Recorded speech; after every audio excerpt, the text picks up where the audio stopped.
کرگس کا جہاں اور شاہین کا جہاں اور. کرگس جو ہے وہ بالکل شاہین جیسا ہی پرندہ ہوتا ہے جسے گدھ کہتے ہیں، لیکن وہ مردار پر گرتا ہے. شاہین جو ہے وہ مردار کو دیکھنا بھی اپنی توہین سمجھتا ہے. تو اقبال نے آپ کو شاہینی صفت سے اس لیے تعبیر کیا ہے کہ آپ نے کرگس نہیں بننا، آپ نے شاہین بننا ہے، اور شاہین بن کے زندگی گزارنی ہے. اپنی ذات میں، اپنی سوچ میں، اپنی فکر میں، اپنے عمل میں، اپنی گفتار میں، اپنی رفتار میں، اپنی زندگی میں، اپنے رہن سہن میں، اپنے تمدن میں، اپنی تہذیب میں آپ نے شاہینی صفت کا پیدا کر لیں گے تو پھر دنیا کی کوئی طاقت آپ کو شکست نہیں دے سکتی، کوئی گدھ آپ کا مقابلہ نہیں کر سکتا. آج سب سے بڑی یہ ضرورت محسوس کی جاتی ہے کہ ہمارا نوجوان کیوں مغرب کی طرف دیکھتا ہے، جبکہ اقبال نے تو کہا تھا کہ اپنی ملت پر قیاس اقوام مغرب سے نہ کر، خاص ہے ترکیب میں قوم رسول ہاشمی. تو جیسا کسی کے پاس رابر نہیں ہے، تو جیسی کسی کے پاس کتاب نہیں ہے، تو جیسا کسی کے پاس نظریہ حیات نہیں ہے، تو جیسی کسی کے پاس فکر نہیں ہے، تو پھر تو کیوں اپنا موازنہ ہی اہل مغرب سے نہ کر. اللہ نے تجھے امت محمدی صلی اللہ علیہ وسلم کا ایک روشن فرد اور روشن نظریہ عطا کیا ہے، تو یہ آپ نے اس فکر کو اپنانا ہے. اور پھر اس کے بعد ایک اور شاہین کی علامت ہے، 2 علامتیں بتا دی آپ کو. ایک گھونسلہ نہیں بناتا، دوسرا مردار نہیں کھاتا، اور تیسری صفت اس سے بھی بڑی ہے، پرواز اونچی رکھتا ہے.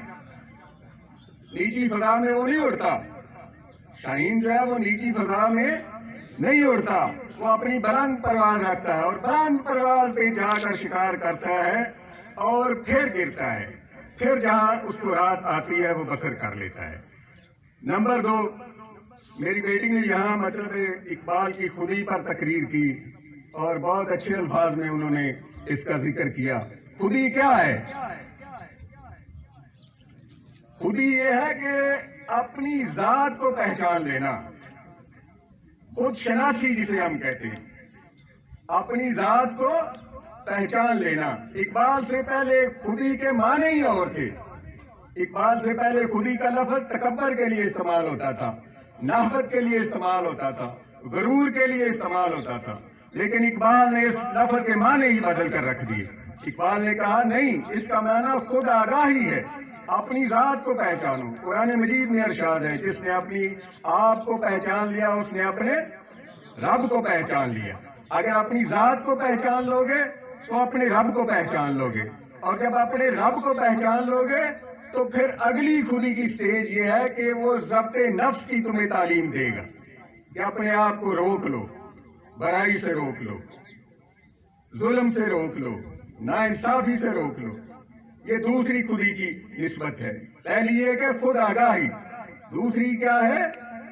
ضبط نفس، اپنی ذات پر ضبط کر لینا، اپنی ذات کو محفوظ کر لینا ہر قسم کے خبائث سے، ہر قسم کے گناہوں سے، ہر قسم کی آلائشوں سے. جب محفوظ کر لو گے تو تم ملت اسلامیہ کے بہت اعلیٰ عرفہ نوجوان بن جاؤ گے.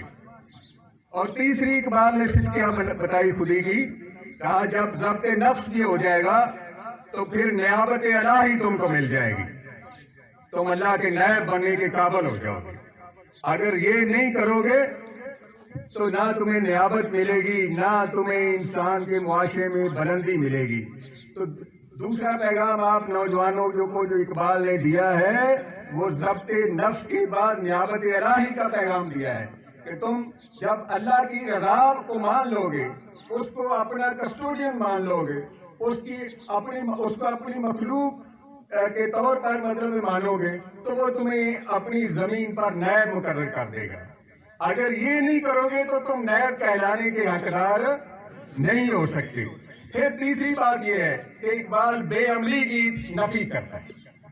یہ بہت اہم نکتہ ہے، بے عملی کی نفی کرتا ہے. میسر آتی ہے فرصت فقط غلاموں کو، نہیں ہے مرد ہور کے لیے جہاں میں فراغ.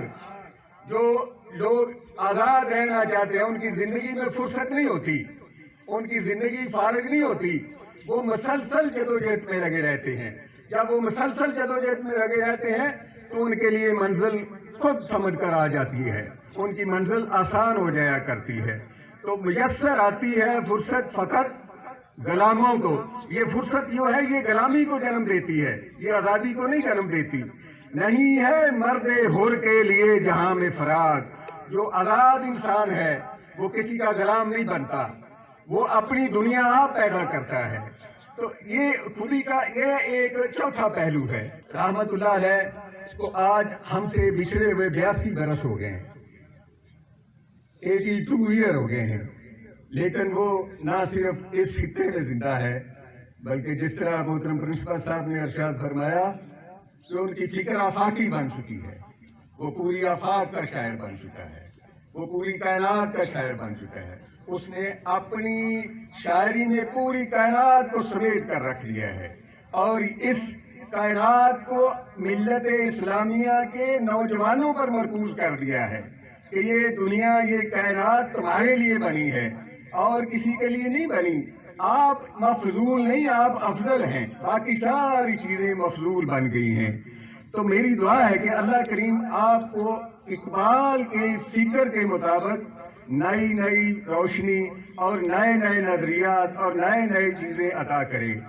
میں اس ادارے کے ڈسپلن سے بھی بے حد متاثر ہوا ہوں اور میں دعا گو ہوں کہ اس علم و ہنر کی عظیم درسگاہ ہمیشہ اسی طرح روشن رہے, اس پر نور کی رحمتیں برستی رہیں, یہ ترقی کرتا رہے, یہ اپنے منازل کو طے کرتا رہے. ہم جو اساتذہ ہوتے ہیں ہمارا کام صرف ایک ہے. کوئی بھی استاد ہے, مدرسے کا ہے, کالج کا ہے, یونیورسٹی کا ہے, کسی جگہ, اس کا ایک بنیادی کام ہے ٹو گائیڈ, آپ کو رہنمائی دینا ہے. منزل تک پہنچنا آپ نے خود ہوتا ہے. تو میں دعا کرتا ہوں کہ اللہ کریم آپ کو اپنی منزلوں سے آشنا کرے, آپ کو صحت تندرستیاں عطا کرے, کامیابیوں سے ہمکنار کرے. اور آخر میں محترم پرنسپل صاحب کا بے حد مشکور ہوں کہ مجھ جیسے ایک عام آدمی کو انہوں نے اس آپ جیسے نوجوانوں سے مخاطب ہونے کا موقع فراہم کیا. جزاک اللہ.